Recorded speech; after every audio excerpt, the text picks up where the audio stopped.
welcome to the class, students. In today's class we are going to see how to design a minimum spanning tree with the help of Kruskal's algorithm. This algorithm also follows the greedy strategy. Prim's algorithm की तरह ही Kruskal's algorithm भी greedy strategy को ही use करता है.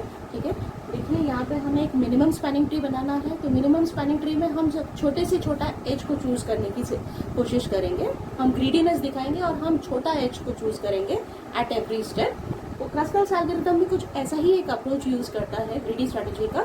तो let's see कि ये इसकी वर्किंग कैसी है. तो यहाँ पे मैंने एक वेटेड ग्राफ लिया है. ठीक है, so this is the weighted graph जिसका कॉरेस्पॉन्डिंग एमएसटी हम बनाने वाले हैं. ठीक है, तो देखते हैं कि पहला स्टेप क्या है एमएसटी बनाने के लिए. क्रस्कल्स एल्गोरिथम के हिसाब से अगर आपको एक एमएसटी बनाना है एक गिवन वेटेड ग्राफ का, तो सबसे पहले जितने भी एजेस है गिवन ग्राफ में वो सारे एजेस को असेंडिंग ऑर्डर में आपको अरेंज करना है. Ascending order of their weight, सारे एजेस को उनके वेट के हिसाब से असेंडिंग ऑर्डर में सबसे पहले आपको अरेंज करना है. तो पहले हम ये अरेंजमेंट कर लेते हैं. तो मैंने यहाँ 3 कॉलम्स बनाए, एज, उनका कॉरेस्पॉन्डिंग वेट, और ये हम बाद में हम डिस्कस करेंगे कि उस एज को एमएसटी में सिलेक्ट करना है कि नहीं करना है. तो सबसे पहले तो अरेंजमेंट कर लेते हैं, हम उसको सॉर्ट कर लेते हैं ascending order.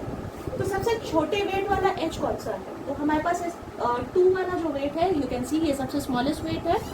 And there are 2 edges BD and DE with the weight 2. So let's choose them.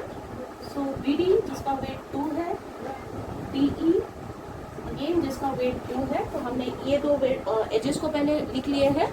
हम इनको रीअरेंज करके भी लिख सकते हैं. आप पहले HDE भी लिख सकते हो, फिर आप HBD लिख सकते हो, इससे कोई फर्क नहीं पड़ता है. तो हमने ये 2 एजेस को पहले लिख लिया. नेक्स्ट कौन सा एज आपको दिखता है यहाँ पे जिसका वेट 2 से ज्यादा है? Okay, so 3 is the weight. And again we have 2 edges having the weight 3. We can choose any one of them. So let's write them. HAC with weight 3 and HCD again with the weight. ठीक है, तो ये दोनों भी हो गए. so, ये हो गया है, ये हो गया है, ये एजेस हो गए हैं. नेक्स्ट हाईएस्ट वेट कौन सा है?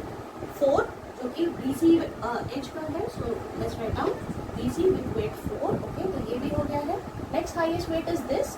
Okay, BE. ओके, तो BE edge with weight 5. Then we have this one HAB with weight 6. Then we have HAS with weight 7. And finally HSC with weight 8. So इस तरह से हमने सबसे पहले अरेंज कर लिया है सारे एजेस को with respect to their weights. ये हमारा पहला स्टेप होना चाहिए. अभी हमें ये अरेंजमेंट को ध्यान में रख के आप देख सकते हो, क्योंकि ये असेंडिंग ऑर्डर में है, तो जो छोटे वेट वाले एजेस है वो टॉप में है. तो हमें एक एक करके एज को सिलेक्ट करना है और इस एमएसटी में डालना है. हमारा एम क्या था? एक मिनिमम स्पैनिंग ट्री बनाना. तो एमएसटी में सारे वर्टेक्स तो आते ही है. एक मिनिमम स्पैनिंग ट्री जब आप बनाते हो ग्राफ का, वेटेड ग्राफ का, तो उसमें आपको सारे वर्टाइसेस तो इंक्लूड करने होते हैं, लेकिन कुछ सिलेक्टेड एजेस को ही आपको इसमें इंक्लूड करना है. ऐसे एजेस जिससे कोई लूप फॉर्म ना हो और जिससे टोटल जो वेट होगा, टोटल जो कॉस्ट होगा एमएसटी का, वो सबसे लीस्ट होगा, लोएस्ट होगा. ऐसे एजेस को हमें सिलेक्ट करना है. तो सिलेक्शन वाला प्रोसेस अभी हम स्टार्ट करते हैं. ओके, तो लेट्स स्टार्ट सिलेक्टिंग. तो पहला एज क्या है? BD जिसका वेट क्या है? 2. ओके, तो BD वेट 2. तो इसको हमने इंक्लूड कर दिया, इसको हमने सिलेक्ट कर दिया. सो मैं इसको टिक कर रही हूँ. ठीक है, नेक्स्ट एज क्या है? DE जिसका वेट क्या है? 2. तो DE जिसका वेट क्या है? 2. तो हम D को भी सिलेक्ट कर सकते हैं. देखिए, हम सिलेक्ट कौन से एज को करेंगे, हम सिलेक्शन कौन से एजेस का कर रहे हैं जिससे कोई लूप फॉर्म नहीं हो रहा है. BD और DE को एमएसटी में डालने पर कोई लूप क्रिएट नहीं हुआ, इसलिए हमने दोनों को सिलेक्ट कर लिया. आगे देखते हैं. AC वाला एज अगर हम देखें, इसकी वेट कितनी है? 3. AC. ठीक है, AC को ऐड करने पे क्या कोई लूप क्रिएट हो रहा है? नहीं हो रहा है. दैट मीन्स हम एज AC को सिलेक्ट कर सकते हैं. नेक्स्ट एजेस CD जिसका वेट 3 है. ठीक है, तो क्या CD को ऐड करने पे कोई लूप क्रिएट हो रहा है? नहीं. दैट मीन्स CD को भी हम इंक्लूड कर सकते हैं. ओके, नेक्स्ट इज BC का वेट कितना है? 4. तो देखते हैं BC कौन सा है. ये हमारा एज है BC. लेकिन अगर मैं एज BC को यहाँ इंक्लूड करूँ तो आप देख सकते हो कि यहाँ पे एक क्लोज लूप फॉर्म हो रहा है. दैट मीन्स हम एच BC को इंक्लूड नहीं कर सकते हैं एमएसटी में. तो इसके आगे हम ऐसे क्रॉस कर देंगे. We can not select edge B C. Next is edge B E जिसका वेट कितना है 5.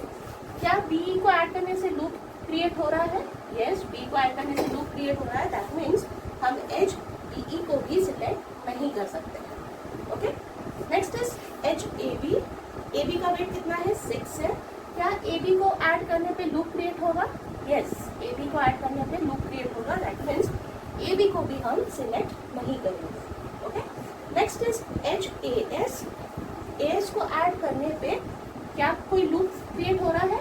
नहीं, एस को ऐड करने पे कोई लूप क्रिएट नहीं हो रहा है. दैट मीन्स एस वाले एज को आप सिलेक्ट कर सकते हो. और finally we have S C जिसका वेट कितना है 8. अगर हम एस सी को ज्वाइन करें, यूज करें यहाँ पे, तो फिर आप देख सकते हो कि फिर से एक लूप बन रहा है. दैट मीन्स आपको ये वाला लास्ट एज भी सिलेक्ट नहीं करना है. ओके. तो इस तरह से आप देख सकते हो 1 2 3 4 5 हमने 5 एजेस को लेकर के हमारा ये MST तैयार कर लिया. So we have designed our MST with 5 edges. In fact अगर आप देखो कि नंबर ऑफ नोड्स कितने हैं, टोटल नोड्स कितने हैं ग्राफ में? 6 नोड्स हैं.